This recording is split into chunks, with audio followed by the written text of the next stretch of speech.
I called about a year and a half ago, and I discussed culture. And I was listening to Philip Mikowski, and you sort of touched upon how the profit motive and money had sort of overtaken all other values in the society, which is sort of what we were talking about a year and a half ago. I remember that conversation. Was that really a year and a half ago? I know, it seems like yesterday, but I think it was, probably summer, last summer at some point. Okay.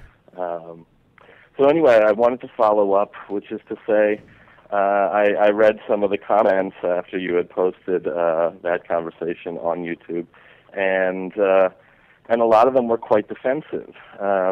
Like, who are you to say, what our culture should be, and are you really, demeaning or denigrating, everybody and our culture? And the answer to that is yes. I mean, yes. I think that we now have a culture that is unsustainable. And I think that for a variety of reasons, the left can no longer deal with the issue of culture. But by not addressing culture, what it really represents is sort of an abdication or an abnegation of our responsibility to change, which seems very much like a rightist kind of other blame, except that in this case, we're always demanding that corporations change or that our, politicians change. And once again, there's absolutely so little discussion on the left that this culture and the way that we live our lives is not sustainable. It's not good. It's not conducive to progressive causes and to progressive ideals. It's a rightist culture that's a very corporate culture. It's about technophilia. It's about overconsumption, excess, selfishness, more, new, better, me.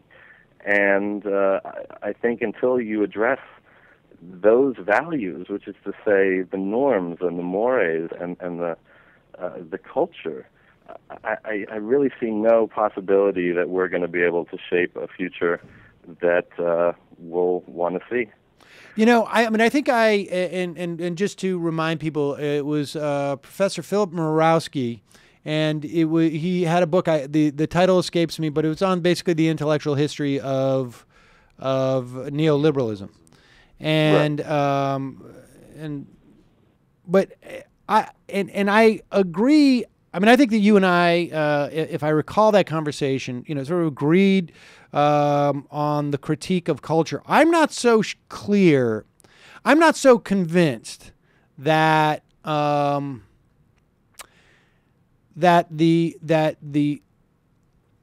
it follows, or that the political change, the societal change follows from from the cultural change. It's possible. Mm-hmm. At one point, something changed, and we haven't had this conversation very much recently. Certainly, we had a lot more a couple of years ago, and it's one that I keep trying to veer back to, and it's hard to find people writing about this to a certain extent, but. The question is like, at one point, money became such an ascendant value that it trumped all of, because there was a counterculture, right? And there was a time, and for much of the 20th century, where you could have value in a community as a producer of things, or as an organizer, or without money being a marker of the quality of what you've produced. And you could be applauded, not necessarily in spite of the fact that you're not making money, although that was the case, but so in other words, you could have actual independent film and be held in high esteem, even if there was no commercial successfulness of those films. And right. It is not so much the case in our society anymore. And Naomi Klein's book, I think, talks about the unsustainability of our our system more broadly speaking in light of climate change. And I think what you're talking about is this culture that places material wealth and the pursuit of it as the highest ascendant value, even in areas that have traditionally not been about that, art and music and I mean, it's I don't know if one would follow the other. In other words, my sense is that the best, like, just speaking from my limited experience when my pursuits were a little bit more artistic, the best material and the best product, the best comedy I ever, was a part of, it was generally where there was the least amount of money involved. Where where in those stages of the work that I was doing and with other people was, generally speaking, when there was really no, thinking about your career really was almost silly on some level. Where it was generally when the best work was done. Not only silly, but there was actually, either what needs to happen is or both, you glorify less, which is, I think probably the major task of the left at this point in history is to figure out how to make less cool. It sounds really superficial and silly, but it's an incredibly important issue that very few people are thinking about at a time that the planet is, telling us that it's ready to collapse. But if you think about it, I'd like to think that it was all about Reagan and certainly privatization of everything helped to breed this sort of culture. Yeah. But even in the 90s, if I think about Kurt Cobain and his struggles about not wanting to sell out, right. And I think about early rappers, YZ and others, telling young black youth, don't sell out, don't sell out. That was 1992-ish. Right. And then, and then you had Biggie and you had Puffy, and then that was, the corporate culture, and that's how, basically hip-hop became corporatized and consumerized. But it's interesting that it wasn't that long ago that you still had these sorts of... Right. I mean, I remember, frankly, I remember the feeling, going to see Nirvana, and maybe it was 91 or something, during the Bleach tour, and people were getting a little bit upset that, they were getting big.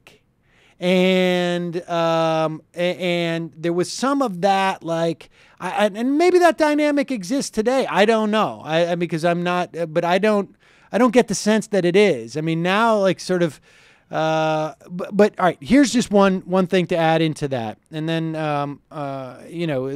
we should continue to have this conversation because I think it's a good one. And again, if anybody knows any writing around this, books, even if they're a little bit dated, send them to me at majorityreporters@gmail.com because I would love to get into this stuff. But, I noticed a piece today talking about how millennials, people born, I guess, 1985 to 2000 roughly, are using cars less. And there's no clear data as to why that's the case. It may have to do with just they never were around when gas was cheap, or they're tending to live in cities more, or that they don't perceive cars as the status symbols that other generations have. They value their computer and their phones more than their cars, which, theoretically has to do with connectivity. I mean, it could be a different value. They connect with people online more. Nobody's quite sure why, but that's an example of a culture changing. And it also having sort of, positive effects, in my estimation. But the question is, can you extrapolate that and build on that? Or is that a function of, or has it gone the opposite direction? In other words, that's a function of it being expensive to own a car. And you can live a better life now as a younger person in a city, perhaps, because you can get roommates and it's not, and you're still connected to people and there's more things for you to do on a low cost as opposed to living out in the suburbs. I don't know.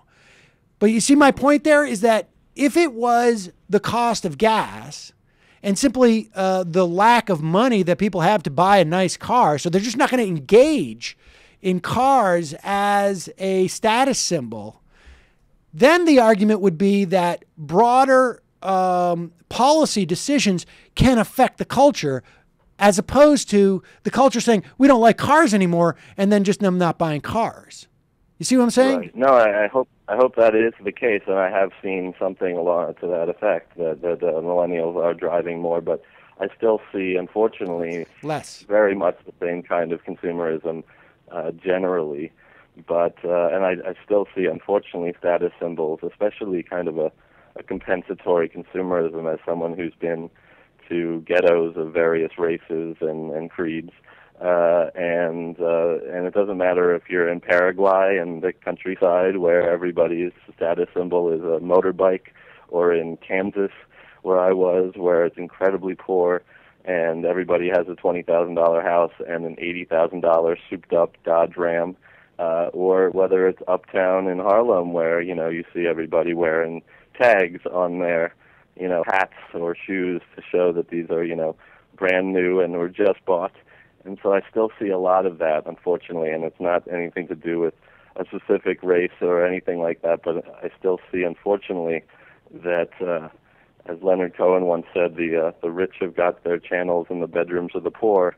And I think that with TV, you still have, rich people in corporations sort of deciding the culture. Yep. And unfortunately, it's being fed into communities that, and there's no pushback anymore. So. Great call. But it's an interesting conversation. Thanks, Sam, and I'll keep thinking on it. All right, appreciate the call.